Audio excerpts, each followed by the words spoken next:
મિત્રો, વાર્તા સાંભળીને તમારા હોશ ઉડી જશે. પાયલ ગભરાઈને પોતાના પિયરમાં પહોંચી. એના ભાઈએ સવારમાં તેને ફોન કરીને કહ્યું હતું કે માની તબિયત ખૂબ ખરાબ છે, તું જલ્દી ઘરે આવી જા.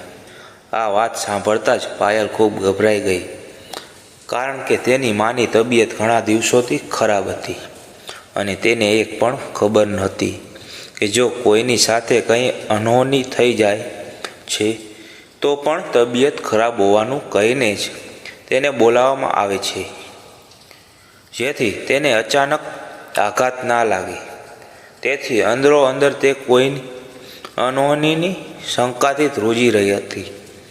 જ્યારે તે ઘરે પહોંચી તો બહાર લોકોની ભીડ જોઈને તેનું દિલ બેસી ગયું અને ધ્રુજતા પગલાં સાથે ઘરની અંદર પહોંચી.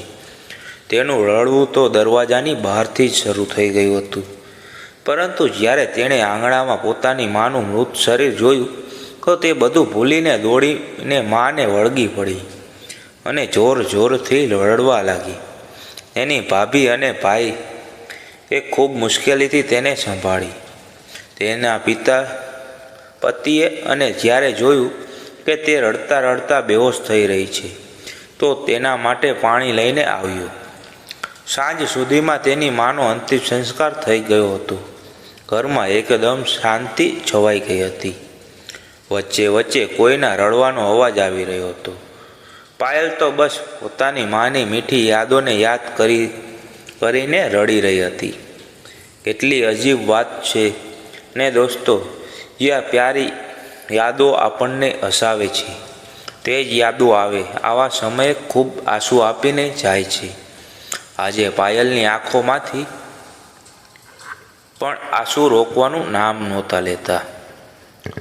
પિતાનો સાથ તો ઘણા સમય પહેલાં જ છૂટી ગયો હતો અને આજે જન્મ આપનારી મા પણ આ દુનિયામાંથી જતી રહી હતી.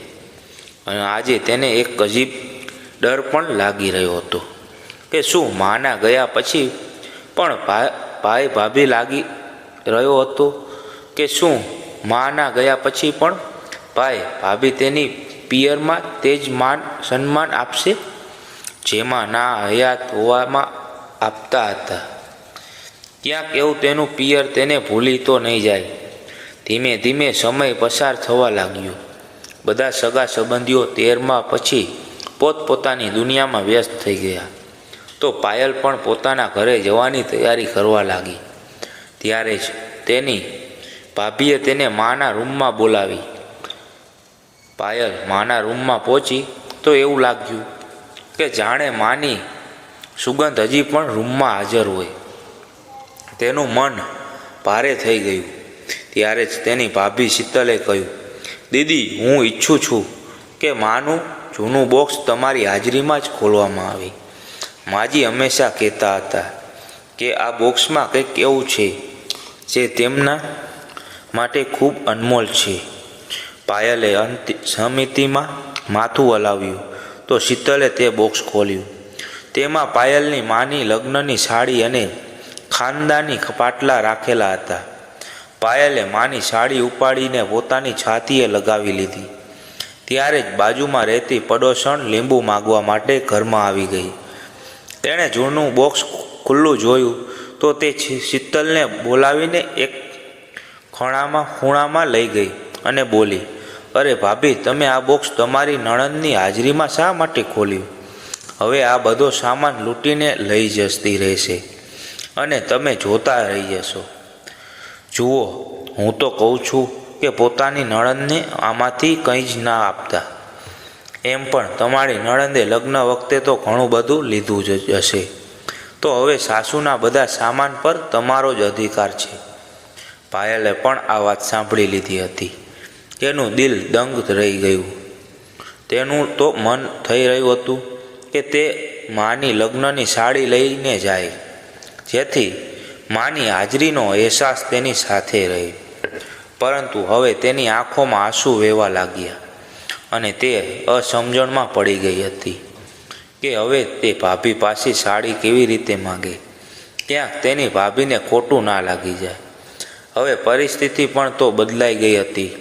તો નાની એવી વાતથી જો નારાજગી વધી જાય તો સંબંધોમાં દૂરી આવી જાય. અને પાયલ એ બિલકુલ પણ નહોતી ઈચ્છતી કે એક સાડીના નામે પિયરમાં તેનો સંબંધ ખરાબ થાય.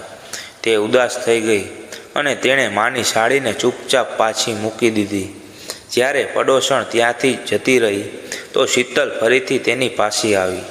તેણે પાયલની ભીની આંખો જોઈને ધીમેથી કહ્યું, શું થયું દીદી? માની યાદમાં આવી ગઈ કે શું? પાયલે ભીની આંખોથી સમિતિમાં માથું હલાવ્યું અને માથું નીચું કરી લીધું. પછી તે ત્યાંથી ઊભી થઈને જવા લાગી તો શીતલે તેનો હાથ પકડીને તેને ફરીથી માના પલંગ પર બેસાડી દીધી અને કહ્યું, શું થયું દીદી? તમે ઊભા થઈને જઈ રહ્યા છો?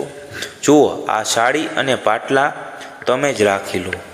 આ સાંભળીને પાયલ ચોંકી ગઈ તો શીતલે કહ્યું, હા દીદી, આ સાડી અને ખાનદાની પાટલા પર તમારો જ અધિકાર છે. તમે તેમની પુત્રી છો. તમારી પાસે પણ તેમની કોઈ નિશાની હોવી જોઈને. મમ્મીજીએ મારા લગ્ન વખતે મને ઘણા બધા ઘરેણાં અને સાડીઓ અપાવી છે અને સૌથી મોટી વાત, તેમણે પોતાના પુત્ર મને આપ્યો છે. બીજું મારે શું જોઈએ? બાકી આ ઘર પર અને માજીની વસ્તુઓ પર તમારો અધિકાર હંમેશા રહેશે. અને માજીના કબાટમાં જે સાડીઓ રાખેલી છે તેમાંથી જે સાડી તમને ગમે તે લઈ જાઓ. હું પણ એક પુત્રી છું અને જો મને પણ પિયરમાં આવું જ સન્માન મળે તો મને ખૂબ આનંદ થશે. તેથી હું પોતાની નણંદ સાથે હંમેશા સારું વર્તન કરીશ, કારણ કે એક ભાભી તરીકે નણંદ પ્રત્યે મારી પણ અમુક જવાબદારીઓ બની છે. ને પાયલ ભાવુક થઈને ભાભી કહીને શીતલના ગળે વળગી પડી અને ધ્રુસકે રડવા લાગી. શીતલે એટલી સુંદર રીતે પોતાની નણંદની લાગણીઓને સમજી લીધી હતી અને આજે એક ભાભીએ એક પુત્રીના મનમાંથી એ ડર દૂર કરી દીધો હતો કે તેનું પિયર તેને ભૂલી જશે. અમે તો પાયલ પાસે સાડીઓ કે ઘરેણાંની કોઈ કમી નહોતી, પરંતુ તેને મા સાથે જોડાયેલી આ વસ્તુઓ જોઈતી હતી અને તેની ભાભીએ તેની મનોસ્થિતિને સમજીને તેને બધું આપી પણ દીધું. વાર્તા પસંદ આવી હોય તો ચેનલને સબસ્ક્રાઈબ અને વિડીયોને લાઈક જરૂર કરજો મિત્રો. તમારો ધન્યવાદ.